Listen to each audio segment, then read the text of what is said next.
Hello friends, welcome back to our channel. तो आज है हमारे इलेक्ट्रोस्टैटिक पोटेंशियल एंड कैपेसिटेंस का थर्ड लेक्चर, जिसके अंदर हम पढ़ने वाले हैं relation between electric field and electric potential. Friends, जो रिलेशन होता है इलेक्ट्रिक फील्ड और इलेक्ट्रिक पोटेंशियल के बीच में, इसके ऊपर बहुत अच्छे अच्छे क्वेश्चंस आ चुके हैं जेईई मेंस और जेईई एडवांस लेवल में, और ये बहुत ही इंपॉर्टेंट टॉपिक है इलेक्ट्रोस्टैटिक पोटेंशियल एंड कैपेसिटेंस का। तो आज का लेक्चर जो है एकदम ध्यान से देखना, जो जो पॉइंट्स लिखा हूँ आपको और जो मेथड बताऊँ आपको इसको सॉल्व करने का, उसको आप अच्छे से नोट कर लेना। और इसके ऊपर लास्ट में हम अच्छे अच्छे क्वेश्चन भी करेंगे, उसको भी आप पॉज करके ट्राई कर लेना। ओके, तो इतने इन्फॉर्मेशन के साथ शुरू करते हैं अपना लेक्चर। तो आज का हमारा टॉपिक क्या हो जाएगा? Relation between electric field and electric potential. तो यहाँ पर हमको इलेक्ट्रिक फील्ड और इलेक्ट्रिक पोटेंशियल के बीच में रिलेशन फाइंड करना है। देखो, हमको पता है हमारे पास कि इलेक्ट्रिक फील्ड का फॉर्मूला जो होता है वो KQ/R² होता है, पर ये तो सिर्फ पॉइंट चार्ज के लिए होता है। हम सबसे जनरल फॉर्मूला की बात कर रहे हैं, जिसमें हमने इलेक्ट्रिक फील्ड का डेफिनेशन शुरू किया था। जब स्टार्टिंग में हमने इलेक्ट्रिक फील्ड को डिराइव करना शुरू किया था, तो सबसे पहले हमने कौन सा फॉर्मूला यूज़ किया था कि जो इलेक्ट्रिक फील्ड का फॉर्मूला होता है वो F इलेक्ट्रोस्टैटिक अपॉन Q0। हमने फोर्स निकाला था इलेक्ट्रोस्टैटिक का, उसको हमने Q0 टेस्ट चार्ज से डिवाइड किया था, तो हमको मिला था इलेक्ट्रिक फील्ड। ये सबसे basic definition of electric field है, ठीक है यहाँ पर। और हमको पोटेंशियल का डेफिनेशन ही पता है कि हमने पिछले लेक्चर में पोटेंशियल का डेफिनेशन पढ़ा है। पोटेंशियल का डेफिनेशन क्या होता है यहाँ पर कि dV या तो V2 - V1। जैसे हमारे पास दो पॉइंट्स हो यहाँ पर, एक पॉइंट हो A, एक पॉइंट हो B, ठीक है। इनके बीच में जो डिस्टेंस है वो सपोज हम R सपोज करते हैं यहाँ पर। तो हमको पता था यहाँ पर कि potential difference between two points हम लिखते थे यहाँ पर VB - VA इक्वल टू क्या लिखते थे हम? Work done by external force. हम लिखते थे यहाँ पर work done by external force from moving charge from, देखो VB - VA ढूंढ रहे हैं तो A to B divided by the Q0। हम एक टेस्ट चार्ज को A से लेके B तक जाएंगे और वो जितना वर्क करेगा उसको हम टेस्ट चार्ज से डिवाइड कर देते थे, हमको मिलता था यहाँ पर पोटेंशियल बिटवीन टू पॉइंट्स। तो आज के लेक्चर में हमको पोटेंशियल डिफरेंस और इलेक्ट्रिक फील्ड इन दोनों के बीच में रिलेशन ढूंढना है। तो इलेक्ट्रिक फील्ड का फॉर्मूला पता चल गया हमको, F इलेक्ट्रिक अपॉन Q0 होता है, ठीक है। और ये पोटेंशियल डिफरेंस का फॉर्मूला है।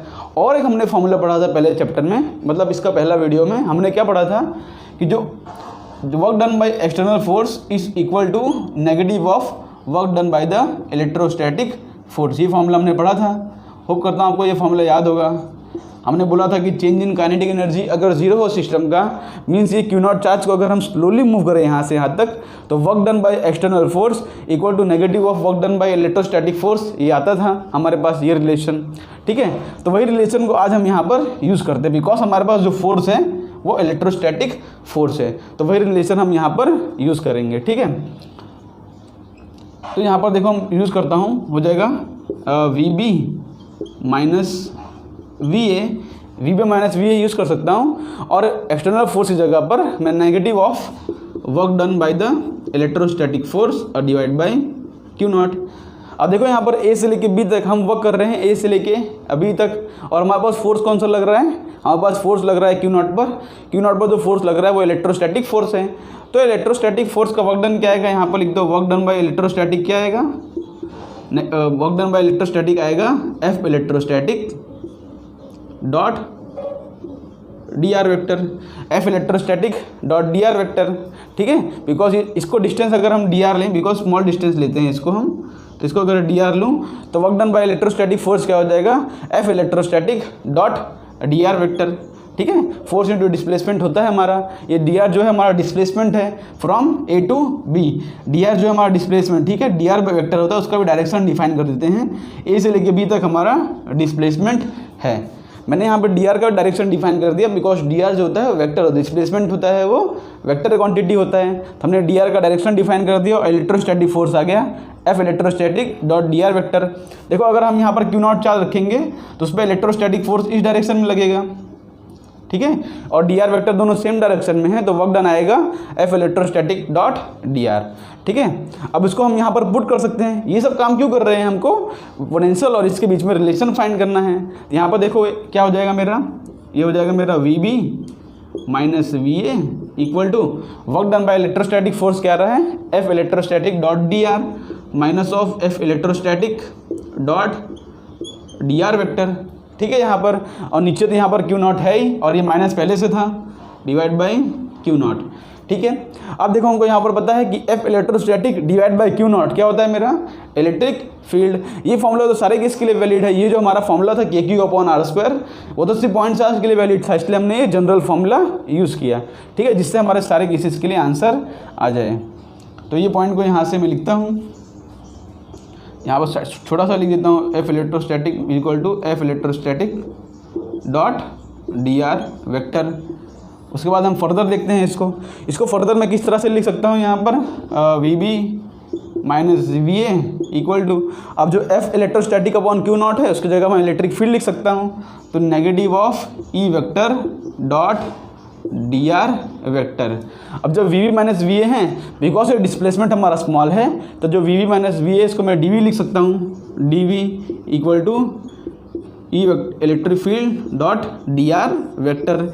ये हमारा इलेक्ट्रिक फील्ड और इलेक्ट्रिक पोटेंशियल के बीच में डिफरेंस है कि electric potential difference between two points इस, देखो electrostatic electric field into d are vector, E vector dot D R vector, where E vector is the electric field, E vector जो है electric field है और जो D R vector है वो displacement है। ठीक है, डिस्प्लेसमेंट है from A to B, displacement इसके लिए हमने उसका डायरेक्शन डिफाइन किया। ठीक है, स्मॉल चेंज होगा ये। अगर देखो, अगर हम सपोज करते हैं यहाँ पर अगर यूनिफॉर्म फील्ड हो, अगर यहाँ पर यूनिफॉर्म इलेक्ट्रिक फील्ड हो, मीन्स हमारा जो चार्ज है ये अगर यूनिफॉर्म इलेक्ट्रिक फील्ड में रखा हो, इस तरह से हमारा जो फील्ड है वो यूनिफॉर्म होगा, हमारा जो फील्ड है यूनिफॉर्म होगा, तो हमारा जो ए से लेके बी, सपोज ये मेरा ए पॉइंट है, ये मेरा बी पॉइंट है, ये मेरा डी आर वेक्टर है और ये मेरा इलेक्ट्रिक फील्ड का डायरेक्शन है। ठीक है, देखो ये मेरा डी आर है, मेरा इलेक्ट्रिक फील्ड का डायरेक्शन है। अब मेरे को potential difference between two points find करना होगा, तो मैं क्या लिख सकता हूँ यहाँ पर, V2 minus V1 equal to negative of electric field और डी आर के बीच में एंगल जो है 0 है। E डॉट डी आर क्या होता है, E D R cos theta. यहाँ पर देख सकते हो आप कि इलेक्ट्रिक फील्ड और डी आर के बीच में एंगल 0 है, तो इसको मैं यहाँ पर लिख सकता हूँ negative of E vector dot D r जो वेक्टर है उसको मैं सपोज ये पोटेंशियल में, सपोज ये पॉइंट मेरा आर इनिशियल है, ये पॉइंट मेरा आर फाइनल है, तो डी आर जो चेंज इन डिस्प्लेसमेंट है उसको r final minus r initial, इस तरह से मैं डायरेक्टली लिख सकता हूँ। लेकिन ये तभी लिख सकता हूँ जब हमारा होगा यूनिफॉर्म इलेक्ट्रिक फील्ड। तो अब ये फॉर्मूला नोट करो, V2 minus V1 equal to negative of E vector dot D R vector. उसके ऊपर से हम आगे बढ़ते हैं। ठीक है, ये फॉर्मूला आप नोट करो। ओके, तो मैं इसको यहाँ से रफ करता हूँ। हमारा जो फॉर्मूला आया है, मेन जनरल फॉर्मूला क्या है मेरा, उसको लिखते हैं यहाँ पर हम। और फॉर्मूला किस तरह से डिराइव किया, अब इसका हमेशा जनरल बेसिक मेथड याद रखना कि फॉर्मूला हमने किस तरह डिराइव किया। हमने वर्क डन फाइंड किया इलेक्ट्रोस्टैटिक फोर्स की वजह से, उसको क्यू नॉट से डिवाइड करके वो चेंज इन पोटेंशियल डिफरेंस ढूंढा। तो जनरल फॉर्मूला जो हमेशा वैलिड होगा ये तो ये फॉर्मूला है, ये जो फॉर्मूला ये हमेशा वैलिड है। लेकिन अब ये जो फॉर्मूला है V2 minus V1 equal to negative of E vector dot r vector r final minus r initial, ये जो मेरा फाइनल है, अगर r final minus r initial means ये R2 माइनस R1, ये जो फॉर्मूला है मेरा, ये जो होगा हमेशा वैलिड होगा। ये जो होगा सिर्फ वैलिड होगा इन यूनिफॉर्म इलेक्ट्रिक फील्ड। ठीक है, in valid only in uniform electric field. और ये जो फॉर्मूला है ये तो हमेशा वैलिड होगा, चाहे यूनिफॉर्म इलेक्ट्रिक फील्ड हो चाहे नॉन यूनिफॉर्म इलेक्ट्रिक फील्ड हो, ऑलवेज वैलिड। ठीक है, बिकॉज ये जो हमेशा डिफरेंशिएशन वाले ये जो फॉर्मूला होते हैं हमेशा वैलिड होता है। ठीक है, दिस फॉर्मूला हमेशा वैलिड होगा। अब यहाँ पर हम कुछ पॉइंट नोटिस कर लेते हैं। देखो, हमारा जो इलेक्ट्रिक फील्ड होता है, हमारा जो इलेक्ट्रिक फील्ड होता है वो वेक्टर क्वांटिटी होता है। देखो, मैंने यहाँ पर वेक्टर का सिंबल नहीं लगाया बिकॉज जो पोटेंशियल होता है वो स्केलर क्वांटिटी होता है। हमारा जो इलेक्ट्रिक फील्ड होता है वो कौन सा क्वांटिटी होता है, वेक्टर, और हमारा पोटेंशियल जो होता है वो स्केलर क्वांटिटी होता है। और डी आर वेक्टर जो है, डी आर वेक्टर वो भी हमारा वेक्टर क्वांटिटी होता है।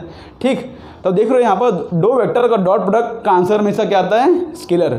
दो वेक्टर का डॉट प्रोडक्ट का आंसर आता है स्केलर, जो कि हमने पढ़ा था वेक्टर चैप्टर में और जो कि यहाँ भी ट्रू हो रहा है। इलेक्ट्रिक फील्ड वेक्टर है, डिस्प्लेसमेंट वेक्टर है, दो वेक्टर का हमने डॉट प्रोडक्ट किया तो आंसर आ रहा है मेरा आंसर जो आ रहा है मेरा वो स्केलर आ रहा है, ठीक है। ये मेरा स्केलर आंसर आएगा और ये दोनों वेक्टर हैं, ठीक है। यहाँ पर भी वैलिड है। और ये बात आपको ध्यान रखना है कि इलेक्ट्रिक फील्ड है वो वेक्टर क्वांटिटी है और पोटेंशियल जो है वो स्केलर क्वांटिटी है। मीन्स अगर कार्टेशियन कोऑर्डिनेट में हम लिखेंगे, इसमें जो है मेरा IJK का टर्म आएगा, बट इसमें हमारा IJK वाला टर्म नहीं आएगा। उसको हम आगे देखने वाले हैं, वो तो आप अभी इतना बात नोट कर लो, ठीक है। तो यहाँ पर से एक और हम निकाल सकते हैं। देखो हमारे पास फॉर्मूला क्या आ रहा है, dV = E vector dot dr vector. तो देखो यहाँ पर हमको एक पता है, हमको एक डायमेंशन पता है, यूनिट लिखते हैं यहाँ पर। देखो यूनिट ऑफ इलेक्ट्रिक फील्ड, हमको यूनिट ऑफ इलेक्ट्रिक फील्ड पता है कि वो होता है newton per coulomb, force per unit test charge. तो न्यूटन पर कूलम हमको एक डायमेंशन पता है, बट यहाँ पर देख सकते हो दूसरा भी डायमेंशन निकाल सकते हैं। जो पोटेंशियल होता है उसका डायमेंशन, उसका जो यूनिट होता है वोल्ट होता है और डिस्प्लेसमेंट का यूनिट होता है मीटर। तो यहाँ पर से एक दूसरा फॉर्मूला निकाल सकते हैं इलेक्ट्रिक फील्ड का। इसको ऐसे भी लिख सकता हूँ मैं, वोल्ट पर मीटर, ठीक है। वोल्ट पर मीटर, देखो वोल्ट पर मीटर मेरा यूनिट ऑफ इलेक्ट्रिक फील्ड आ जाएगा। किसी किसी क्वेश्चन में इस तरह से भी यूनिट दी रहती है, तो आप उससे आपको कंफ्यूज नहीं होना है। चाहे न्यूटन पर कूलम दिया हो, चाहे वोल्ट पर मीटर दिया हो, दोनों ही वैलिड है, ठीक है। तो इतना पॉइंट आप नोट कर लो। आगे बढ़ते हैं, हम कुछ क्वेश्चंस करते हैं इसके ऊपर इतने। और एक पॉइंट नोट कर लो, यहाँ पर एक पॉइंट बहुत ही इंपॉर्टेंट है, वेरी इंपॉर्टेंट पॉइंट, इसको नोट कर लो आप। इसको आप 3 स्टार या 5 स्टार पॉइंट दे सकते हो, इंपॉर्टेंट है। क्या पॉइंट इंपॉर्टेंट है? बिकॉज इसके ऊपर से हम क्वेश्चन करने वाले हैं आज कि पोटेंशियल ऑलवेज, या तो ऐसे लिख दो इलेक्ट्रिक पोटेंशियल, या तो पोटेंशियल कुछ भी लिख दो आप, चलेगा। Electric potential always decreases in the direction, electric potential always decreases in the direction of electric field, ठीक है। ये बात आप हमेशा इसको अपने मन में आप बैठा लो कि जो इलेक्ट्रिक पोटेंशियल होता है वो ऑलवेज डिक्रीज करेगा इन the direction of electric field. Means हमारा अगर इलेक्ट्रिक फील्ड का डायरेक्शन इस तरफ है, देखो मेरा चार्ज क्यों है, इलेक्ट्रिक फील्ड का डायरेक्शन इस तरफ है। तो यहाँ देखो सपोज ये मेरा कोई पॉइंट ए है और ये मेरा पॉइंट बी है, तो डेफिनेटली जो पॉइंट ए है वो क्यू के नज़दीक है और पॉइंट बी जो है क्यू के दूर है। मीन्स अगर हम इलेक्ट्रिक फील्ड के डायरेक्शन मूव कर रहे हैं, ये केस जो है हमेशा वैलिड रहेगा, ठीक है। ये ऑलवेज, मैंने यहाँ पर ऑलवेज वर्ड लिखने के लिए कॉन्फिडेंस चाहिए। जो इलेक्ट्रिक पोटेंशियल होता है वो always decreases in the direction of electric field, ठीक है। देखो यहाँ पर जैसे पोटेंशियल, ये मेरा डिस्टेंस सपोज मेरा डिस्टेंस r1 है और ये मेरा डिस्टेंस r2 है, तो डेफिनेटली जो मेरा r2 है वो ग्रेटर देन r1 है। इसका मतलब क्या है कि पोटेंशियल लिखूंगा मैं ये पॉइंट पर, ए पॉइंट पर, तो होगा KQ/R1 और बी पॉइंट पर लिखूंगा तो हो जाएगा KQ/R2। अब R2 बड़ा है, बिकॉज R2 है वो बड़ा है R1 से, तो डेफिनेटली जो VB होगा वो छोटा होगा। Means VB is less than VA। VB less than VA क्यों है? बिकॉज जो R2 है वो R1 से बड़ा है। इसका मतलब ये पॉइंट आप हमेशा याद रख लो कि जो इलेक्ट्रिक पोटेंशियल होता है वो always decreases in the direction of electric field. अब चाहे वो यूनिफॉर्म इलेक्ट्रिक फील्ड हो, चाहे नॉन यूनिफॉर्म इलेक्ट्रिक फील्ड हो, चाहे जिस तरह से वेरी कर रही हो, चाहे कंटिन्यूस चार्ज हो, चाहे नॉन कंटिन्यूस हो, स्फीयर हो, रिंग हो, चाहे जो भी केस हो, इलेक्ट्रिक पोटेंशियल हमेशा इलेक्ट्रिक फील्ड के डायरेक्शन में डिक्रीज करेगा। ये पॉइंट आप हमेशा नोट कर लो। मीन्स सपोज यहाँ पर अगर पोटेंशियल देखो VA है, यहाँ पर पोटेंशियल VB है, तो डेफिनेटली जो VA है वो ग्रेटर होगा VB से, because electric potential in the direction of electric field potential decrease करता है। इसका मतलब जो VA है वो ग्रेटर देन है VB से, समझे। मीन्स जनरली आपको ऐसा कोई पॉइंट पूछ लूँ मैं कि यहाँ पर पोटेंशियल मेरा VA है, यहाँ पर पोटेंशियल मेरा VB है, तो अगर मैं VA माइनस VB करूँ, अगर मैं VA माइनस VB करूँगा तो मेरा आंसर पॉजिटिव आएगा कि नेगेटिव? आप डेफिनेटली देख सकते हो कि जो VB होगा वो VA से छोटा होगा, बिकॉज इलेक्ट्रिक फील्ड का डायरेक्शन सपोज ये है, तो जो VB होगा हमेशा VA से छोटा होगा। तो मीन्स इसका जो आंसर आएगा वो पॉजिटिव आएगा, बिकॉज अगर हम बड़े नंबर में से छोटा नंबर माइनस करेंगे तो आंसर हमेशा पॉजिटिव आता है। लेकिन अगर आपसे मैं ऐसा पूछूँ कि VB माइनस VA बताओ, VB माइनस VA बताओ, तो डेफिनेटली वो आंसर नेगेटिव आएगा, बिकॉज VB जो है वो VA से छोटा है। छोटे में से बड़ा नंबर माइनस करोगे तो आंसर आएगा मेरा नेगेटिव। ये बात आपको ध्यान रखना है। हम इसी के ऊपर हम क्वेश्चंस करने वाले हैं, तो इसको यहाँ से रफ करके हम कुछ एक दो क्वेश्चंस कर लेते हैं जिससे कि आपको ये कॉन्सेप्ट क्लियर हो जाए। तो यहाँ से ओके, तो हम क्वेश्चन लेना शुरू करते हैं। यहाँ पर देखो मैं पहला क्वेश्चन यहाँ पर लिख रहा हूँ यहाँ पर, ठीक है। यहाँ पर हमारे पास एक यूनिफॉर्म इलेक्ट्रिक फील्ड है। यूनिफॉर्म इलेक्ट्रिक फील्ड मतलब वैसी फील्ड जो एक पैरेलल हो, इक्वी स्पेस्ड हो, ठीक है, और एक स्ट्रेट लाइन में उसको कहते हैं यूनिफॉर्म इलेक्ट्रिक फील्ड। यहाँ पर हमारे पास इलेक्ट्रिक फील्ड है जिसका मैग्नीट्यूड है 30 वोल्ट पर मीटर। ये वोल्ट पर मीटर वाला यूनिट है, इससे भी आपको फेमिलियर होना पड़ेगा। हम किसकी बात कर रहे हैं यहाँ पर? Uniform electric field. तो अभी भी जितने क्वेश्चन करेंगे हम सब हमारे पास उसमें यूनिफॉर्म इलेक्ट्रिक फील्ड ही होगा। अभी हम नॉन यूनिफॉर्म इलेक्ट्रिक फील्ड का हमने बात नहीं किया है। तो यूनिफॉर्म इलेक्ट्रिक फील्ड के अंदर हमारे पास 4 पॉइंट्स हैं, हमारे पास ए, बी, सी और डी, और सारे पॉइंट्स मेरा 2 मीटर डिस्टेंस है।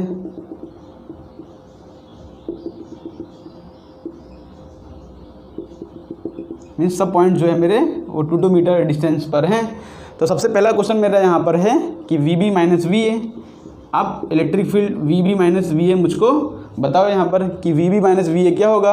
Potential difference between point V B minus V A. हम फाइनल माइनस इनिशियल लिखते हैं। हमको पता है कि जो इसका होता है मैग्नीट्यूड होता है ई वेक्टर डॉट डेल्टा आर। अगर यूनिफॉर्म इलेक्ट्रिक फील्ड हो तो यहाँ पर हम डेल्टा आर लिख सकते हैं, हमको डी आर लिखने की ज़रूरत नहीं पड़ती। डी आर तब लिखेंगे जब नॉन यूनिफॉर्म इलेक्ट्रिक फील्ड आएगा, जब हमको इंटीग्रेशन ना होगा तब। तो यहाँ पर हम ई डॉट डी आर लिख दिए। अब ये डी आर जो होता है डेल्टा आर वो वेक्टर होता है। तो वेक्टर क्या होता है? In the direction of the, देखो वेक्टर किस तरह डिफाइन करेंगे? V final minus V initial. तो मेरा इनिशियल पॉइंट ये है और फाइनल पॉइंट ये है, तो मेरा डी आर वेक्टर ये होता है, V final minus V initial. तो देखो इस तरह का हमारा डायरेक्शन हो गया डी आर का, और इलेक्ट्रिक फील्ड का डायरेक्शन भी इस तरफ है। तो अगर मैं V B minus V A करूँ तो V B minus V A, तो इसको लिख सकता हूँ ई वेक्टर, यहाँ पर डॉट होता है ई वेक्टर डॉट डेल्टा आर। अब देख सकते हो यहाँ पर डी आर और इलेक्ट्रिक फील्ड और डी आर वेक्टर के बीच में मेरा एंगल है 0 डिग्री है, बिकॉज दोनों पैरेलल हैं इस तरह से। तो एंगल 0 डिग्री है। यहाँ पर इसको मैं डॉट डेल्टा आर लिख सकता हूँ, बिकॉज कॉस 0 जो होता है वो 1 होता है। ये डॉट प्रोडक्ट है ना, ई डॉट, तो E D R cos theta होता है ना इस तरह से। तो यहाँ पर ई डेल्टा आर हो गया। अब इसको यहाँ पर किस तरह से लिख सकता हूँ मैं? V B minus V A equal to electric field का मैग्नीट्यूड कितना है? इलेक्ट्रिक फील्ड का मैग्नीट्यूड है 30। यहाँ पर फाइनल देखो डी आर और इलेक्ट्रिक फील्ड इस तरह से है, ये मेरा फाइनल पॉइंट है, मेरा इनिशियल पॉइंट है, दोनों सेम डायरेक्शन में हैं। तो इसको मैं किस तरह से लिख सकता हूँ? 2 मीटर हो जाएगा मेरा। तो मेरा आंसर क्या आ गया यहाँ पर? 60। मेरा आंसर क्या आ गया यहाँ पर? 60। और आंसर कैसा आया? नेगेटिव 60 आया, ठीक है, क्योंकि मेरा इलेक्ट्रिक फील्ड और डी आर वेक्टर दोनों सेम डायरेक्शन में थे, इसलिए मेरा आंसर आया यहाँ पर वी माइनस वी आया 60। ये मेरा मेथड 1 था, ये मेरा मेथड 1 था, मेथड 1, जिसमें आपको हमेशा साइन देखना पड़ेगा कि पॉजिटिव है नेगेटिव है, कहाँ से कहाँ जा रहा है डी आर, उसका डायरेक्शन लिखना पड़ेगा। तो इसमें बच्चे बहुत कंफ्यूज होते हैं कि बार बार डी आर वेक्टर का डायरेक्शन देखो, इलेक्ट्रिक फील्ड का डायरेक्शन देखो, दोनों कौन से डिग्री एंगल पर हैं, बार बार उसको देखो, तो उसमें कन्फ्यूजन होता है। लेकिन इसको करने का मेथड 2 बताता हूँ आपको, जो कि ईजी होगा। मेथड 2 ईजी होता है। मेथड 2 में आपको क्या रखना है कि पोटेंशियल जो होता है, potential decreases in direction of electric field, potential decreases in the direction of the electric field. आपको यही बात यहाँ पर ध्यान रखना है कि पोटेंशियल जो है इलेक्ट्रिक फील्ड के डायरेक्शन में डिक्रीज करेगा। तो हमको यहाँ पर V B minus V A पूछा है। देखो इलेक्ट्रिक फील्ड का डायरेक्शन इस तरफ है, तो यहाँ पर मैं जाऊँगा, जैसे जैसे यहाँ से मैं यहाँ पर जाऊँगा तो पोटेंशियल डिक्रीज कर रहा है। इसका मतलब क्या है कि जो बी पर पोटेंशियल होगा वो डेफिनेटली ए से छोटा होगा, बिकॉज ए पर पोटेंशियल ज़्यादा होगा, क्योंकि पोटेंशियल इलेक्ट्रिक फील्ड के डायरेक्शन में पोटेंशियल डिक्रीज करता है। तो अगर V B minus V A करूँ, छोटे में से बड़ा माइनस करूँगा, तो डेफिनेटली हमारा आंसर क्या आएगा? नेगेटिव। हमको ये बात तो पता है। देखो हम क्या करेंगे यहाँ पर, हम डायरेक्टली फॉर्मूला लगाएंगे। हम V A minus V B, जो V B minus V A पूछा है हमको ना, हमको V B minus V A पूछा है यहाँ पर, हम डायरेक्टली फॉर्मूला लगाएंगे E vector dot delta R. कोई भी डायरेक्शन नहीं देखेंगे। इलेक्ट्रिक फील्ड का मैग्नीट्यूड कितना दिया है? 30, और डेल्टा आर क्या है? डिस्प्लेसमेंट कितना है मेरा? 2 मीटर। तो मैं यहाँ पर लिख दूंगा 2 मीटर। मेरा आंसर आया 60। ठीक है, मेरा आंसर क्या आ गया? 60। अब आपको देखना है कि पोटेंशियल डिक्रीज करते हैं in the direction of electric field. तो देखो यहाँ पर मेरे को पूछा क्या है? V B minus V A पूछा क्या है? V B minus V A. तो डेफिनेटली वी बी जो है वो वी ए से छोटा है। वी बी जो है वी ए से छोटा होगा, क्योंकि वी बी जो यहाँ पर है पोटेंशियल इलेक्ट्रिक फील्ड का डायरेक्शन पोटेंशियल डिक्रीज करता है। मीन्स हमारा अगर VB में से VA माइनस करूँगा तो मेरा आंसर आएगा नेगेटिव, तो यहाँ पर हो जाएगा -60। छोटे में से बड़ा माइनस करूँगा तो आंसर आएगा नेगेटिव, इसलिए यहाँ पर आ गया मेरा -60। ठीक है, ये बात आपको ध्यान रखना है बस। तो इसी मेथड से आपको हमेशा सॉल्व करना है। आपको देख लेना है कि पोटेंशियल इलेक्ट्रिक फील्ड के डायरेक्शन में पोटेंशियल डिक्रीज करता है। अगर मैं से यहाँ पे VA माइनस VB पूछा होता, तो अगर VA माइनस VB पूछा होता तो पोटेंशियल एट A ज़्यादा है और पोटेंशियल एट B कम है, तो VA माइनस VB मेरा +60 आंसर आता। ठीक है, हम लोग डायरेक्टली कर लेंगे, हमको ये सब इलेक्ट्रिक फील्ड ये सब का डायरेक्शन देखना नहीं पड़ेगा। आप इस मेथड से भी कर सकते हो, लेकिन इसमें कन्फ्यूज़न होता है। तो मैं अब सेकंड क्वेश्चन पूछता हूँ इसके अंदर ही।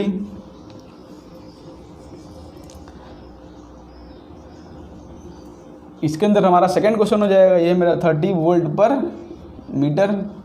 सेकंड क्वेश्चन में से क्या पूछा है कि potential difference between the point, देखो potential difference between the point VA minus VD।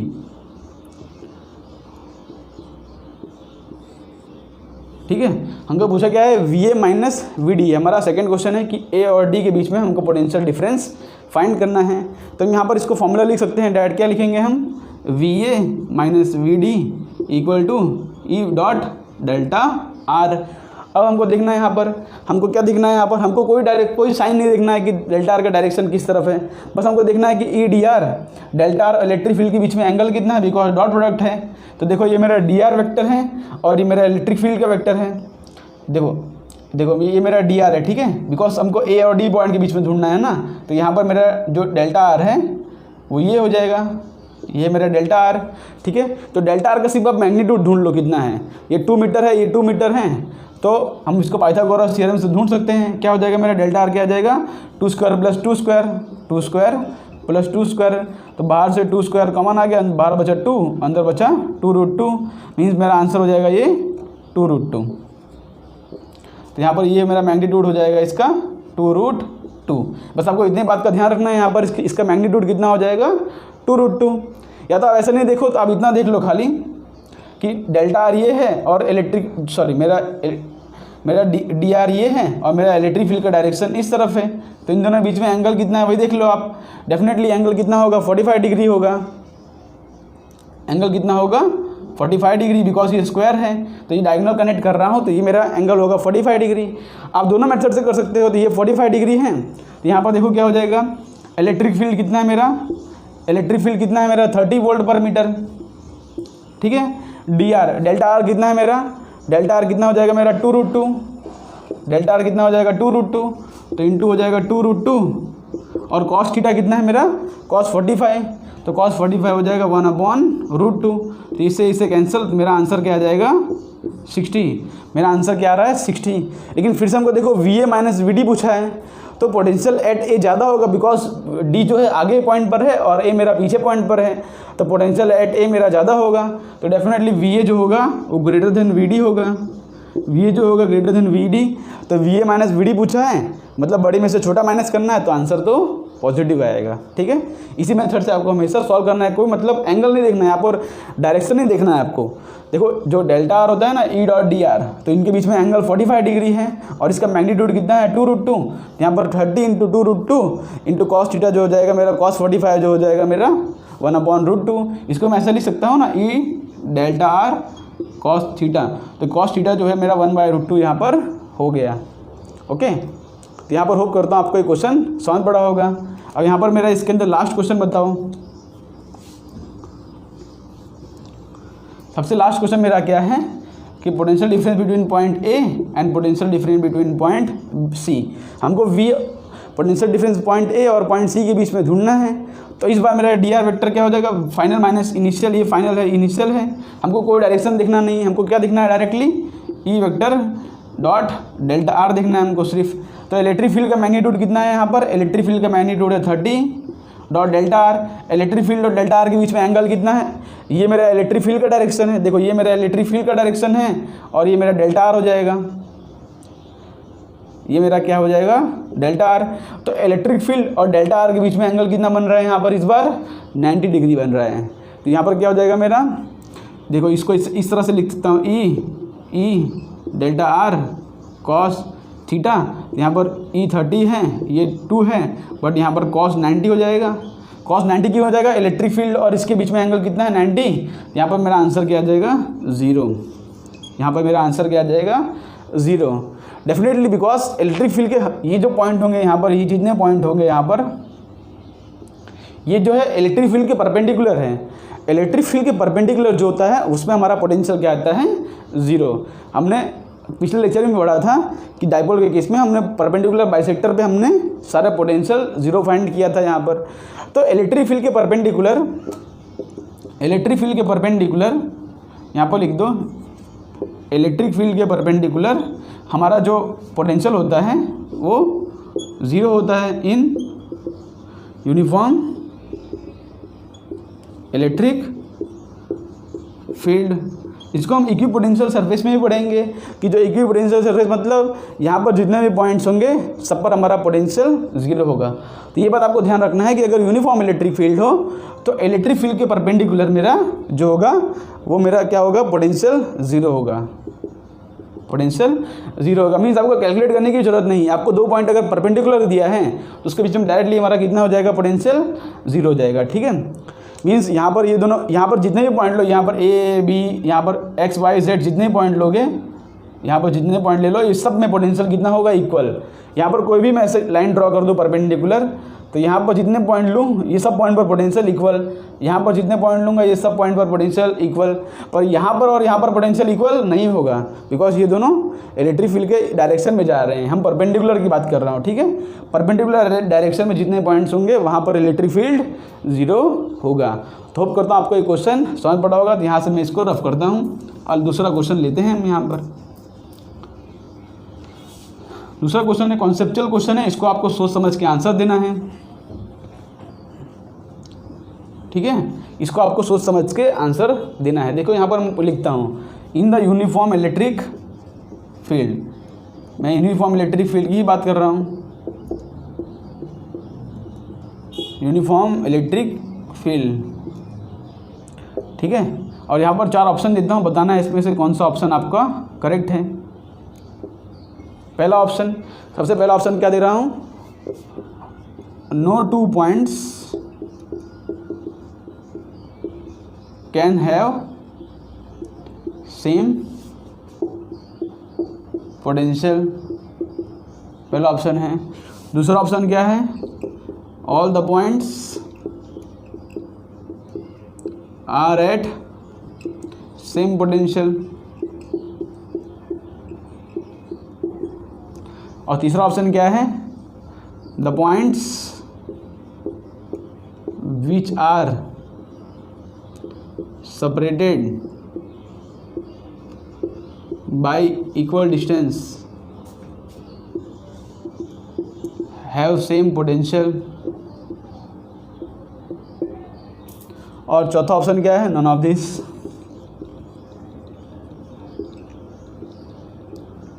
तो यहाँ पर सोच समझ के इसका आंसर देना है कि हमारे पास एक यूनिफॉर्म इलेक्ट्रिक फील्ड है। हमारे पास क्या है? एक यूनिफॉर्म इलेक्ट्रिक फील्ड है और यहाँ पर उसके बारे में कुछ पॉइंट दिए गए हैं। इसको आपको बताना है कि इसको आपको रिजेक्ट करना है कि कौन सा इसमें से सही है। ठीक है, which of the following is correct हमको बताना है। ठीक है, कोई एक ही ऑप्शन करेक्ट है इसके अंदर। ओके, तो इसको आप पॉज करके ट्राई कर लो, फिर हम इसको सॉल्व कर दें। ओके, तो इसको मैं सॉल्व करना शुरू करता हूँ। मेरे पास यूनिफॉर्म इलेक्ट्रिक फील्ड है। पहली बात तो यूनिफॉर्म इलेक्ट्रिक फील्ड की बात की है। पहला पॉइंट क्या बोल रहा है कि no 2 points can have same potential. पहला पॉइंट क्या बोल रहा है? No 2 points can have same potential.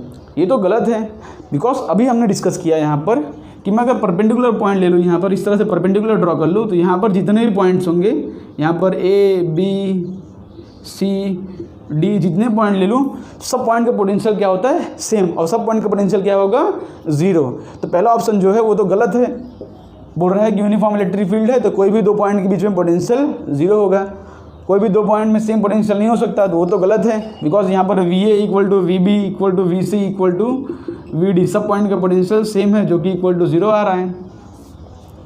दूसरा, यहाँ पर देखो all the points are at same potential. क्या बोल रहे हैं यहाँ पर कि all the points are at same potential. ये भी गलत है बिकॉज अगर मैं पॉइंट यहाँ पर और यहाँ पर लूँ, देखो ये मेरा VA हो गया, ये मेरा VB हो गया, तो ये दोनों पॉइंट सेम पोटेंशियल पर थोड़ी हैं। वी बी मेरा वी ए ज़्यादा होगा पोटेंशियल पर, वी बी कम होगा, because in the direction of electric field potential decrease करता है। तो दूसरा पॉइंट भी डेफिनेटली गलत है। और यहाँ पर देखो एक और पॉइंट लिख, देखो क्या लिखा है यहाँ पर, with the points which are separated by equal distance must have same potential. यहाँ पर इस तरह से दिया है। तीसरा ऑप्शन भी इस तरह दिया है, the points which are separated by equal distance must have same potential. ये भी गलत है, बिकॉज अगर मैं यहाँ पर दो पॉइंट लेता हूँ, देखो ये मेरा ए पॉइंट है, ये मेरा बी पॉइंट है, ये मेरा सी पॉइंट है, ये मेरा डी पॉइंट है। तो देखा हमने कि अगर मैं दो पॉइंट यहाँ से कंसिडर करूँ, ये इनिशियल पॉइंट और ये मेरा फाइनल पॉइंट, तो पोटेंशियल पॉजिटिव आता है, और यहाँ से कंसिडर करूँ तो पोटेंशियल नेगेटिव आता है। इसलिए हम श्योरली नहीं कह सकते कि अगर पॉइंट इक्वली डिस्टेंस से सेपरेटेड है तो हमारा पोटेंशियल इक्वल होगा। देखो इन दोनों पॉइंट के बीच में पोटेंशियल डिफरेंस कितना आ रहा था, कुछ 60 के -60 आ रहा था, बट इन दोनों पॉइंट के बीच में पोटेंशियल डिफरेंस 0 आता था, बिकॉज ये दोनों पॉइंट सेम डिस्टेंस से सेपरेटेड हैं। ये भी सेम डिस्टेंस पर था, ये भी सेम डिस्टेंस पर था, बट हम कह नहीं सकते। देखो इन दोनों बीच में डिफरेंस 60 आ रहा था, इन दोनों बीच में डिफरेंस 0 आ रहा था, इसलिए ये पॉइंट भी हम नहीं कह सकते कि अगर दो पॉइंट सेम डिस्टेंस सेपरेटेड हैं तो मस्ट हैव सेम पोटेंशियल। यहाँ पर मस्ट वर्ड यूज़ किया है, वो भी गलत है, हम हमेशा श्योरली नहीं कह सकते। हाँ, कोई केसेस में हो सकता है, बट ऑल केसेस में नहीं होगा, ठीक है। और चौथा ऑप्शन में नॉन ऑफ दिस, अगर ये सब गलत है तो नॉन ऑफ दिस, इसमें हमारा आंसर करेक्ट हो जाएगा। तो कभी कभी जे मेंस और जे एडवांस में इस तरह से भी क्वेश्चन पूछे जाते हैं कि जिसके अंदर आपका none of this option correct होता है, इसलिए नॉन ऑफ दिस को हमेशा इग्नोर नहीं किया जा सकता, ठीक है। तो इसको यहाँ से मैं रफ करके नेक्स्ट क्वेश्चन करते हैं।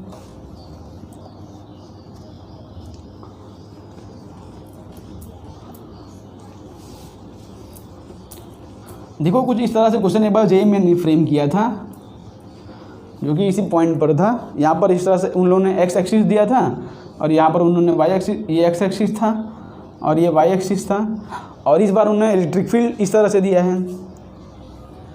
इस बार उन्होंने इलेक्ट्रिक फील्ड इस तरह से दिया है, जो कि 45 डिग्री एंगल पर था। इलेक्ट्रिक फील्ड का मैग्नीट्यूड था 100√2, ओके। इलेक्ट्रिक फील्ड का मैग्नीट्यूड था 100√2, और यहाँ पर मेरे पास पॉइंट दिए थे। ये पॉइंट था मेरा 2,0 और ये पॉइंट था मेरा 0,2। ये पॉइंट था मेरा 2,0, ये पॉइंट था मेरा 0,2, ठीक है। यहाँ पे पूछा क्या है मेरे को, सपोज ये मेरा पॉइंट ए है और ये मेरा पॉइंट बी है। हमको पूछा था यहाँ पर potential difference between V A minus V B, ये हमको क्वेश्चन पूछा था यहाँ पर V A minus V B, और यहाँ पर हमको ऑप्शंस दिए थे ए बी सी डी। यहाँ पर हमको ऑप्शन दिए थे, ऑप्शन यहाँ पर बहुत सारे दिए थे। क्या दिए थे, एक 200√2, एक ऑप्शन यहाँ पर दिया था 200, एक ऑप्शन यहाँ पर दिया था 100/√2, ठीक है। हमको पूछा है V A minus volt meter, okay, volts दिए, पोटेंशियल डिफरेंस पूछा है हमको, तो वोल्ट्स आएंगे यहाँ पर, और चौथा ऑप्शन दिया था यहाँ पर 0। इस तरह से ऑप्शंस दिए थे, इसको आप पॉज करके एक बार ट्राई कर लो। यहाँ पर 2,0 है, यहाँ पर 0,2 है। हमको इन दोनों पॉइंट के बीच में पोटेंशियल डिफरेंस फाइंड करना है। इलेक्ट्रिक फील्ड का मैग्नीट्यूड है 100√2 at a 45 degree angle from the x axis. तो देखो इस क्वेश्चन को हम सॉल्व करना शुरू करते हैं। जेईई मेन में सिर्फ हमको कंफ्यूज करने के लिए क्वेश्चन दिया था, बट यहाँ पर सिर्फ एक पॉइंट का आप ध्यान रखना। देखो इन दोनों पॉइंट को अगर मैं कनेक्ट करूँ, इस तरह से कनेक्ट करूँ, ये एंगल बताओ कितना होगा, ये वाला एंगल। देखो ये मेरा पूरा 90 है, ये मेरा पूरा 90 है। अगर मैं इस तरह से डायग्राम ड्रॉ करूँ तो ये 45 और ये 45 होगा, ये मेरा एंगल 45 है।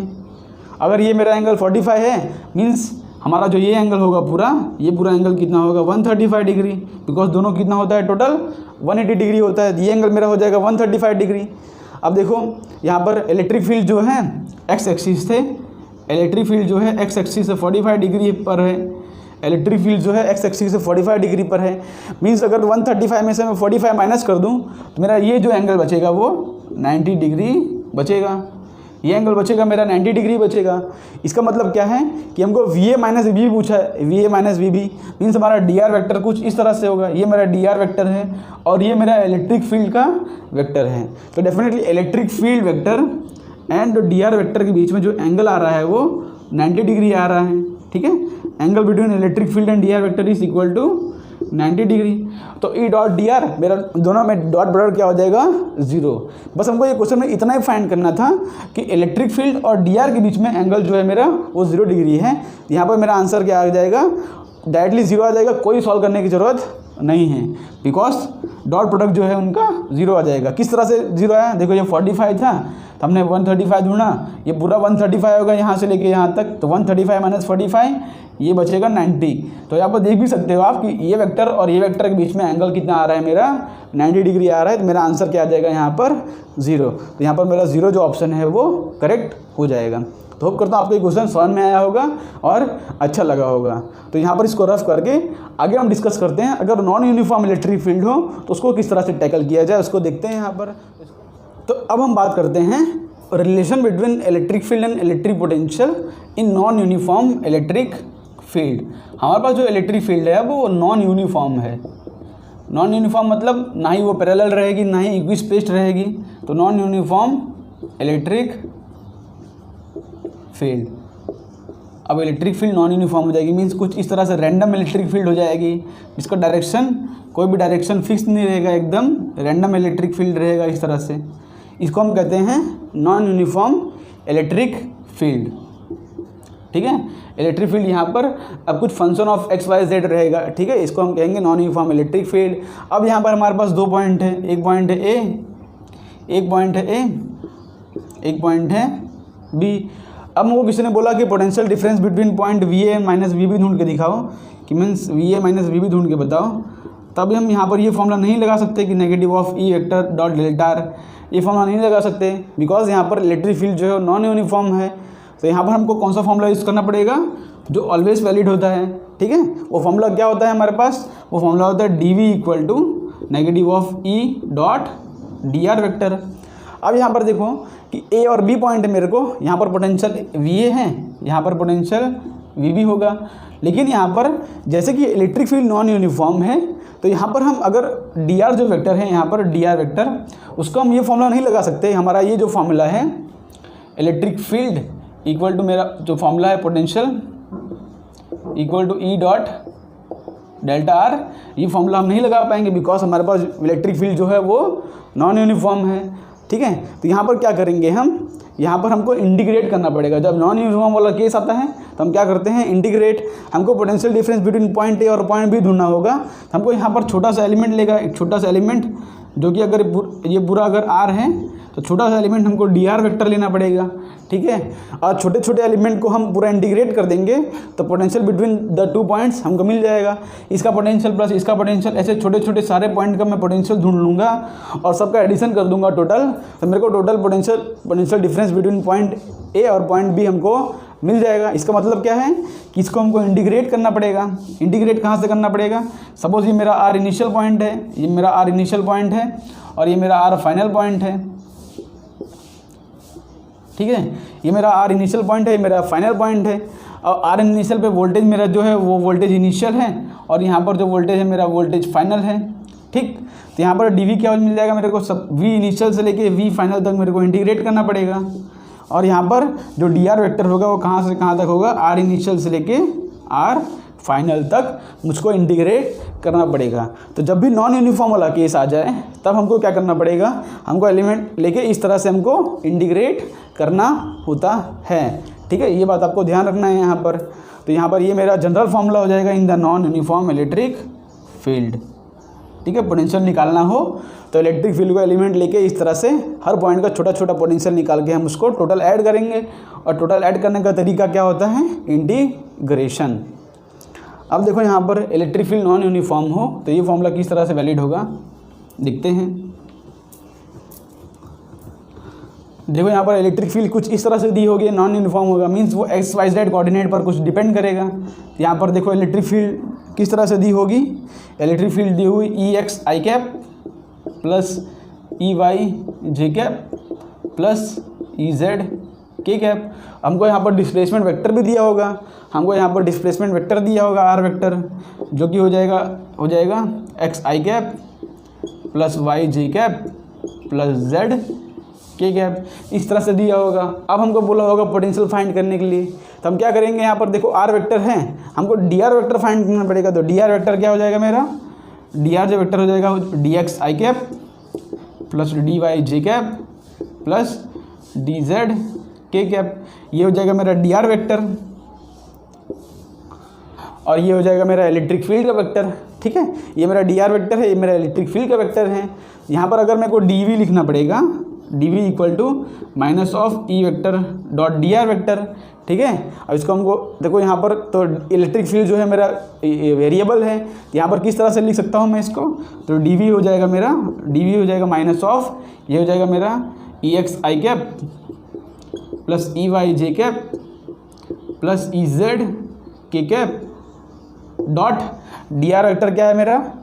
अब इसको मैं वेरिएबल के फॉर्म में लिख रहा हूँ इसलिए आपको हार्ड दिख रहा है, लेकिन जब क्वेश्चंस करेंगे तो आपको बहुत ही इजी लगेगा। ठीक है, इसको आप कॉन्सेप्ट देख के घबराओ मत, अब इसे आप देखो, ऐसे ऐसे बड़े बड़े कॉन्सेप्ट देखना आप सीखो। ठीक है, कॉन्सेप्ट देख के घबराना नहीं है। तो डी आर वेक्टर क्या है मेरा, डी एक्स आई कैप प्लस डी वाई जे कैप प्लस डी जेड के कैप। हमको यहाँ पर ई vector dot D R vector करना है, इन दोनों को डॉट प्रोडक्ट करेंगे तो मेरा आंसर क्या आएगा, देखो यहाँ पर डी वी इक्वल टू हो जाएगा minus of E X D x. अब यहाँ पे आई कैप नहीं लगाना है, बिकॉज हमारा जो पोटेंशियल होता है ना वो स्केलर क्वांटिटी होता है। इलेक्ट्रिक फील्ड में हमने आई जे के लगाया, because electric field vector quantity होता है, यहाँ पर आई जे के नहीं आएगा। प्लस यहाँ पर क्या हो रहा है मेरा ई वाई डी वाई, और यहाँ पर हो जाएगा मेरा ई जेड डी जेड। यहाँ पर माइनस से मल्टीप्लाई कर दोगे तो सब हो जाएगा E X D X, E Y D Y, E Z D Z. तो यहाँ पर मेरा डी वी क्या आ रहा है, मेरे को डी वी फाइंड करना होगा, तो वो आ रहा है मेरा minus of E X D X minus of E Y D Y minus of E Z D Z. अब इसको हमको इंटीग्रेट करना पड़ेगा, तो यहाँ पर हमारे पास लिमिट्स दी होगी कुछ, जैसे यहाँ पर बोला होगा आर इनिशियल पॉइंट ये है मेरा, आर फाइनल पॉइंट ये है। जैसे हमको बोला होगा D X D Y D Z ढूंढना, हमको बोला होगा कि वो एक्स इनिशियल से लेके एक्स फाइनल तक जा रहा है, आर इनिशियल से लेके आर फाइनल तक। तो जो एक्स की लिमिट होगी उसको हम एक्स के साथ इंटीग्रेट कर देंगे, यहाँ पर एक्स इनिशियल से लेके एक्स फाइनल तक, वाई इनिशियल से लेके वाई फाइनल तक, और जेड इनिशियल से लेके जेड फाइनल तक। इसको इस तरह से हम इंटीग्रेट कर देंगे। ठीक है, हमको लिमिट दी होगी ना, हमको बोलेंगे कि ऐसे दो पॉइंट दिए रहेंगे, ये 1,0,1 और 2,0,1, इस तरह से लिमिट दी होगी कौन से पॉइंट तक। तो ये इनिशियल पॉइंट हो जाएगा, ये फाइनल पॉइंट हो जाएगा, उसको हम यहाँ पर रख देंगे। देखो एक्स के लिमिट्स कहाँ से कहाँ तक आएगी, 1 से लेके 2 तक, वाई की लिमिट तो 0 ही है, और जेड की लिमिट 1 से लेके 1 तक। इस तरह से हमको पॉइंट दिया रहेगा। ठीक है, तो हम उसको लिमिट से लेके उसको इंटीग्रेट कर देंगे। तभी तो हम वेरिएबल फॉर्म में कर रहे हैं, इसलिए आपको हार्ड लग रहा है, लेकिन अब इसको जब हम सॉल्व करेंगे तो आपको इजी लगेगा। ठीक है, तो ये पॉइंट आप नोट कर लो, ये वाला मेरा ये इंटीग्रेशन। अगर पोटेंशियल इलेक्ट्रिक फील्ड दिया हो और पोटेंशियल फाइंड करना हो तो ये फॉर्मूला आपको यूज़ करना है यहाँ पर। ठीक है, तो ये फॉर्मूला किस तरह से यूज़ किया जाए यहाँ पर लिखते हैं। अब देखो इसको क्वेश्चंस के फॉर्म में करते हैं तो आपको समझ पड़ेगा। क्वेश्चंस के फॉर्म में करेंगे तो आपको समझ पड़ेगा। जैसे मैं बोलता हूँ यहाँ पर आपको बोलता हूँ कि जो इलेक्ट्रिक फील्ड है वो इस तरह से दिया है। इलेक्ट्रिक फील्ड दिया है 2i cap plus 3j cap plus 4k cap. अब देखो मैंने नॉन यूनिफॉर्म इलेक्ट्रिक फील्ड लिया है, नॉन यूनिफॉर्म इलेक्ट्रिक फील्ड लिया है, और मैं बोलूँ find potential difference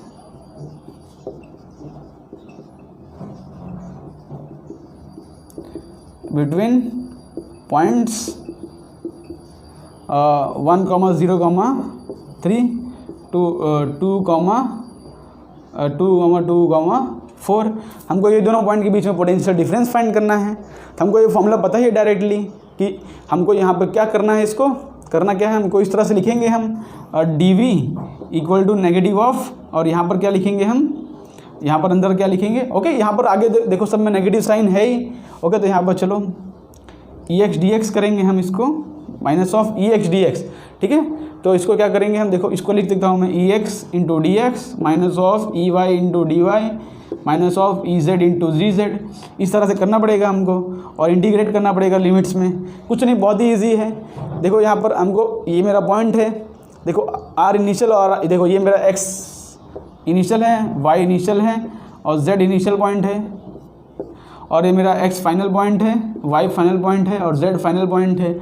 x initial से लेके x फाइनल तक, y इनिशियल से लेके y फाइनल तक और z इनिशियल से लेके z फाइनल तक हमको पोटेंशियल डिफरेंस फाइंड करना है। तो यहाँ पे मेरा हो जाएगा potential difference equal to EX dx।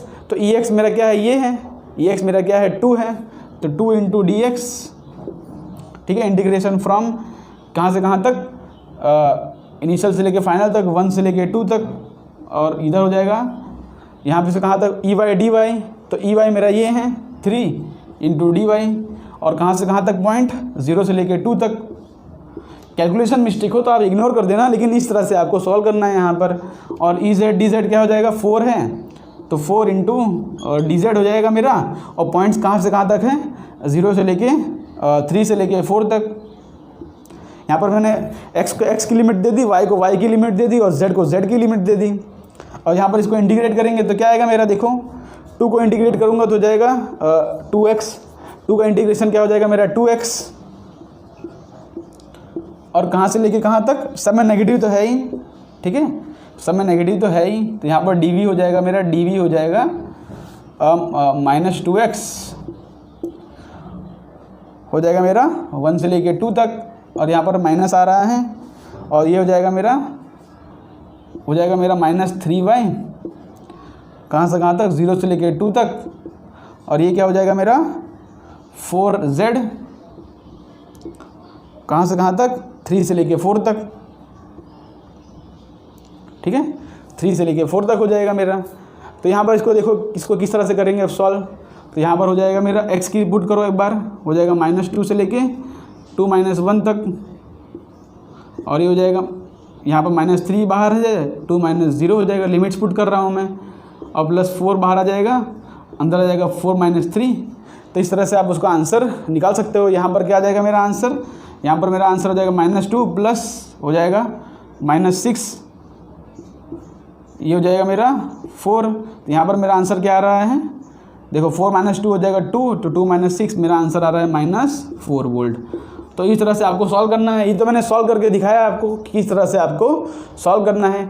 अगर यहाँ पर मैं 2x दिया होता तो 2x दिया होता, 3y दिया होता, 4z दिया होता, अगर इस तरह से मैंने क्वेश्चन दिया होता तो यहाँ पर जो इंटीग्रेशन है 2x का इंटीग्रेशन हो जाता 2x²/2, x का इंटीग्रेशन क्या होता था, x²/2, ठीक है। तो यहाँ पर ये बात आपको ध्यान रखना है। 3y का इंटीग्रेशन हो जाता y²/2, 4z का 4z²/2।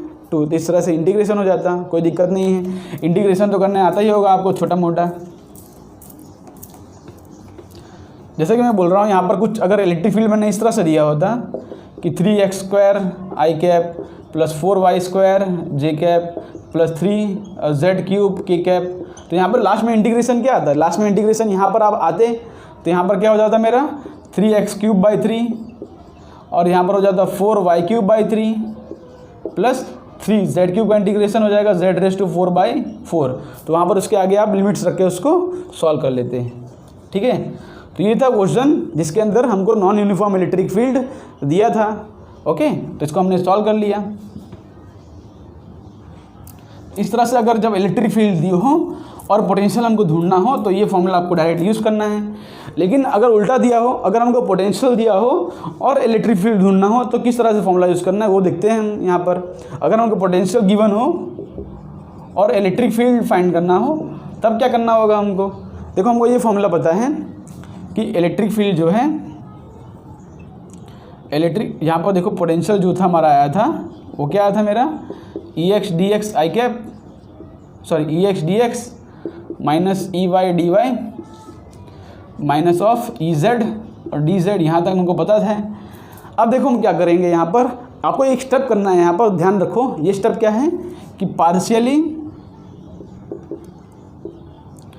डिफरेंशिएट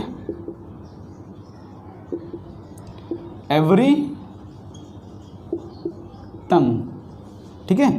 पार्शियल डिफरेंशिएट मतलब हमको पूरी तरह से डिफरेंशिएट नहीं करना है, पार्शियल डिफरेंशिएशन करना है एवरी टर्म। इसका मतलब क्या है कि अगर मैं यहाँ पर डेल वी, जब पार्शियल डिफरेंशिएशन का फॉर्मूला होता है इसको हम डेल लिखते हैं, ठीक है। डेल ऑफ फंक्शन ऑफ जो भी फंक्शन हो, जैसे फंक्शन ऑफ x हो अपॉन dx, इस तरह से इसको पार्शियल डिफरेंशिएशन कहते हैं। ठीक है। तो अगर हम यहाँ पर del V upon del X करूँगा, अगर मैं यहाँ पर del V upon del X करूँगा, यहाँ पर मैं differentiation with respect to X कर रहा हूँ, तो यहाँ पर जो होगा मेरा वाई और जेड जो हो जाएंगे मेरे वो कांस्टेंट हो जाएंगे, बिकॉज वी आर डिफरेंस। अगर हम देखो यहाँ पर लिख लो, if differentiation, if partially differentiating with respect to X, अगर हम with respect to X differentiate कर रहे हैं यहाँ पर, तो मेरा जो वाई और जेड हो जाएंगे वो कांस्टेंट हो जाएंगे। इसको ही कहते हैं पार्शियल डिफ्रेंशिएशन। अगर एक्स के रिस्पेक्ट में डिफ्रेंशिएट कर रहे हो तो वाई और जेड जो हो जाएंगे मेरे वो कांस्टेंट हो जाएंगे। अगर आप वाई के रिस्पेक्ट में डिफ्रेंशिएट कर रहे हो तो एक्स और जेड कांस्टेंट हो जाएंगे। अगर आप जेड के रिस्पेक्ट में डिफ्रेंशिएट कर रहे हो तो एक्स और वाई दोनों कांस्टेंट हो जाएंगे। मीन जिसके रिस्पेक्ट में आप डिफ्रेंशिएट कर रहे हो बाकी टर्म को आपको कांस्टेंट लेना है। जैसे यहाँ पर इस तरह से दिया हो X square Y Z, X square Y Z, इसको मैं बोलूँ del V upon del X करो, जैसे v इक्वल टू दिया है एक्स स्क्वायर वाई जेड, तो del V upon del X करूँगा मैं, तो यहाँ पर देखो मैं with respect to X differentiate कर रहा हूँ, तो आपको वाई और जेड तो कांस्टेंट ले लेना है, ठीक है। वाई और जेड ऐसे रखो और एक्स स्क्वायर का डिफ्रेंशिएशन हो जाएगा 2x, ठीक है। मतलब अगर हम with respect to X differentiate कर रहे हैं तो वाई और जेड को हमको कांस्टेंट लेना है, यही बात आपको ध्यान रखना है। इसको कहते हैं पार्शियल डिफ्रेंशिएशन, ठीक है। ये बात याद रख लो कि when differentiating with respect to X, तो वाई और जेड जो हो जाएंगे वो हो जाएंगे कांस्टेंट। इसका मतलब क्या हो गया मेरा कि जो डेल वाई और यहाँ पर डेल जेड हो जाएंगे वो हो जाएंगे 0, ठीक है। जब आप एक्स रिस्पेक्ट में डिफ्रेंशिएट कर रहे हो वाई जेड कांस्टेंट और डेल वाई और डेल जेड, डी वाई और डी जेड क्या हो जाएंगे मेरे, वो 0 हो जाएंगे, ठीक है। ये बात आप ध्यान रखना है। इसी तरह से when differentiating with respect to Y, तो एक्स और जेड कांस्टेंट, तो डेल एक्स और डेल जेड हो जाएंगे 0, बिकॉज कांस्टेंट का डिफ्रेंशिएशन क्या होता है 0। तो देखो यहाँ पर मैं del V by del X करूँ, अगर यहाँ पर मैं del V by del X करूँ यहाँ पर, तो डी वाई और डी जेड तो 0 हो जाएंगे, मीन्स ये टर्म तो निकल गया, बचा सिर्फ यही टर्म। तब इसको with respect to X differentiate करूँगा तो मेरा आंसर आ जाएगा मेरा माइनस ई एक्स, ठीक है। मेरा आंसर क्या आ जाएगा minus E Z E X. उसी तरह से अगर मैं del V by del Y लिखूँ, अगर मैं del V by del Y लिखूँ तो इसमें क्या हो जाएगा मेरा, del V by del Y में क्या होगा मेरा, जो एक्स और जेड हो जाएंगे वो कांस्टेंट हो जाएंगे, और यहाँ पर डी एक्स और डी जेड हो जाएंगे मेरे वो 0। यहाँ पर डी एक्स और डी जेड का टर्म 0 हो जाएगा और मेरा बचेगा क्या, यहाँ पर मेरा बचेगा सिर्फ del V upon del Y equal to बचेगा negative of E rest of Y, ठीक है। और यहाँ पर अगर मैं del V by del Z करूँ, यहाँ पर del V by del Z करूँगा अगर मैं, तो यहाँ पर क्या बचेगा मेरा, यहाँ पर ये दोनों टर्म 0 हो जाएंगे और यहाँ पर बचेगा सिर्फ माइनस ऑफ ई जेड, ठीक है। इसको कहते हैं partially differentiating with respect to X. Means अगर यहाँ पर देखो, इससे हमको क्या समझ पड़ा, इससे हमको क्या समझ पड़ा, देखो यहाँ पर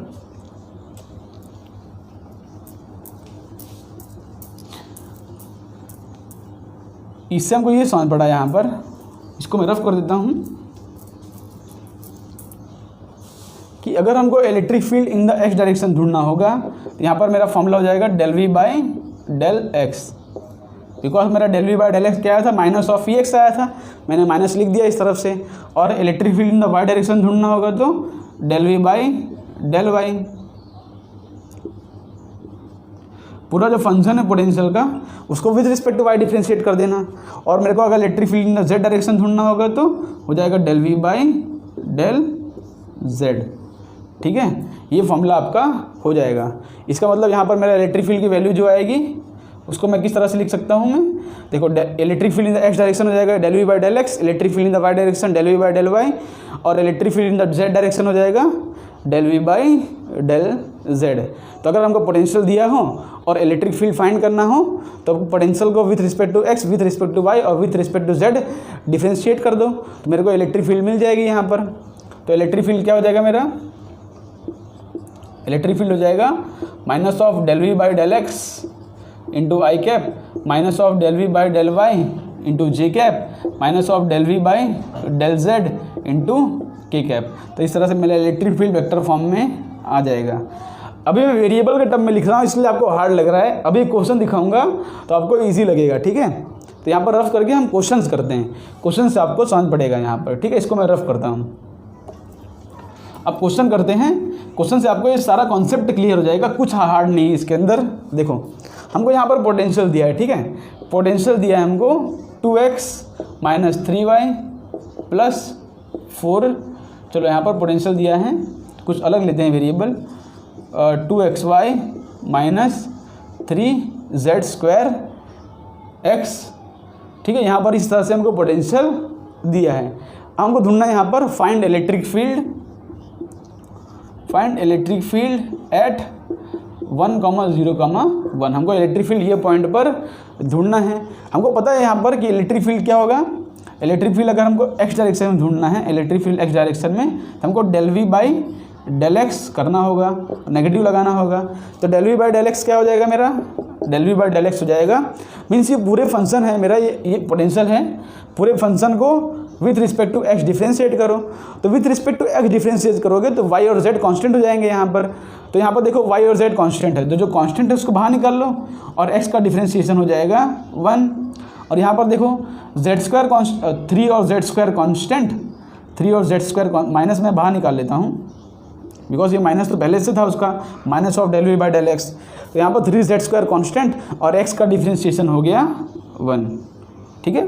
तो मेरा del v by del X क्या आया, मेरा ये आंसर आया del v by del X का। और मैं e इंटू ई वाई ढूंढूंगा तो क्या करूँगा, minus of del v by del Y करूँगा, तो वो हो जाएगा माइनस में, क्या आएगा मेरा माइनस में। अब मैं विथ रिस्पेक्ट टू y कर रहा हूँ तो x और z मेरे कांस्टेंट हो जाएंगे, ठीक है। तो यहाँ पर कांस्टेंट x हो गया तो 2x बाहर निकाल लो, 2 भी कांस्टेंट x भी कांस्टेंट, और y का differentiation with respect to y हो जाएगा 1। और यहाँ पर देखो with respect to y differentiate कर रहा हूँ तो x और z कांस्टेंट है, तो x और z दोनों कांस्टेंट है, मीन्स यहाँ पर सब कुछ कांस्टेंट है। तो कांस्टेंट का डिफरेंशिएशन क्या हो जाएगा मेरा 0, कांस्टेंट का डिफरेंशिएशन क्या हो जाएगा मेरा 0। उसी तरह से मैं electric field in the z direction ढूंढूँ तो क्या हो जाएगा मेरा, minus of del v by del z equal to लिख सकता हूँ minus of, with respect to z differentiate करो इसको, तो z डिफरेंशिएट करेंगे तो x और y दोनों कांस्टेंट है, ये टर्म तो मेरा 0 हो जाएगा। और यहाँ पर माइनस, इसको with respect to z differentiate करूँगा तो 3 और x कांस्टेंट हो जाएंगे और z स्क्वायर का डिफरेंशिएशन हो जाएगा 2z। z स्क्वायर का डिफरेंशिएशन क्या हो जाएगा मेरा 2z। मीन्स यहाँ पर हमको इलेक्ट्रिक फील्ड की नेट वैल्यू क्या मिल रही है, यहाँ पर लिख लो इलेक्ट्रिक फील्ड की नेट वैल्यू क्या मिल रही है हमको, minus of minus 2y minus minus plus हो जाएगा। देखो माइनस 2y है, माइनस माइनस प्लस हो जाएगा 3z स्क्वायर, और ये मेरा x कंपोनेंट मिला था तो मेरा हो जाएगा i कैप, और plus electric field in the y direction क्या है मेरा माइनस 2x, तो electric field in the y direction है माइनस 2x इंटू हो जाएगा j कैप। और इलेक्ट्रिक फील्ड मेरा z डायरेक्शन में क्या है, electric field in the z direction में है 3 टू द 6xz, तो हो जाएगा माइनस ऑफ 6xz। हमने माइनस भी ले लिया है, ठीक है, माइनस 6, ओके, ये माइनस यहाँ पर है तो माइनस माइनस हो जाएगा प्लस 6xz के कैप, ठीक है। कैलकुलेशन मिस्टेक होगी तो उसको आप इग्नोर कर देना, ठीक है, कमेंट में लिखना नहीं कैलकुलेशन इतना मिस्टेक है वो मिस्टेक है, लेकिन आप सिर्फ यहाँ पर कॉन्सेप्ट पर ध्यान रखो। तो मेरा इलेक्ट्रिक फील्ड की वैल्यू क्या आ गई, ये आ गया। हमको इलेक्ट्रिक फील्ड ढूंढना है एट पॉइंट 1,0,1, तो यहाँ पर x की वैल्यू 1 है, x की वैल्यू 1 है, y की वैल्यू 1 है, सॉरी y की वैल्यू 0 है, z की वैल्यू 1 है, यहाँ पर पुट कर दो। यहाँ पर y की वैल्यू 0 है तो ये 0 हो जाएगा 3z स्क्वायर, तो यहाँ पर हो जाएगा 3 i कैप, प्लस x की वैल्यू 1 है तो यहाँ पर हो जाएगा माइनस 2x 2j कैप, और x और z की वैल्यू 1 है तो यहाँ पर हो जाएगा 6 k कैप। मैं मैग्नीट्यूड क्या आ रहा है 3i cap minus 2j cap plus 6 k cap. इस तरह से मेरा मैग्नीट्यूड आ रहा है इलेक्ट्रिक फील्ड का। इसका मतलब क्या है यहाँ पर कि आप देख लो, यहाँ पर इसका मतलब है कि 3i cap minus 2j cap plus 6 k cap मेरे इलेक्ट्रिक फील्ड की वैल्यू आ रही है वेक्टर फॉर्म में। इसका मैग्नीट्यूड ढूंढना होगा तो मैग्नीट्यूड ऑफ इलेक्ट्रिक फील्ड हो जाएगा under root of 3 square plus 2 square plus 6 square. यहाँ पर जो भी आंसर आएगा वो इलेक्ट्रिक फील्ड का मैग्नीट्यूड मिल जाएगा। जो मैग्नीट्यूड पूछा हो, वेक्टर फॉर्म में पूछा हो, जो भी पूछा हो, इस तरह से हम उसका आंसर निकाल सकते हैं। तो आज के लेक्चर में हमने रिलेशन बिटवीन इलेक्ट्रिक फील्ड और इलेक्ट्रिक पोटेंशियल देखा, और इसके ऊपर से यूनिफॉर्म इलेक्ट्रिक फील्ड और नॉन यूनिफॉर्म इलेक्ट्रिक फील्ड दोनों केस देखा। इसके बेस में हमारा रैपिड फायर वाला लेक्चर भी आएगा, जिसके अंदर हमने लेक्चर 1, लेक्चर 2 और लेक्चर 3 के बेस्ट अच्छे क्वेश्चंस करेंगे और जेईई मेंस और जेईई एडवांस में जो क्वेश्चंस आए थे उसको भी हम लेंगे। तो होप करता हूँ आपको आज का लेक्चर जो है वो पसंद आया होगा। अगर पसंद आया तो अपने फ्रेंड को शेयर करें और जाते जाते इस लेक्चर के में लाइक और सब्सक्राइब कर दें। तो मिलते हैं आपको नेक्स्ट वीडियो में, तब तक के लिए बाय बाय। आप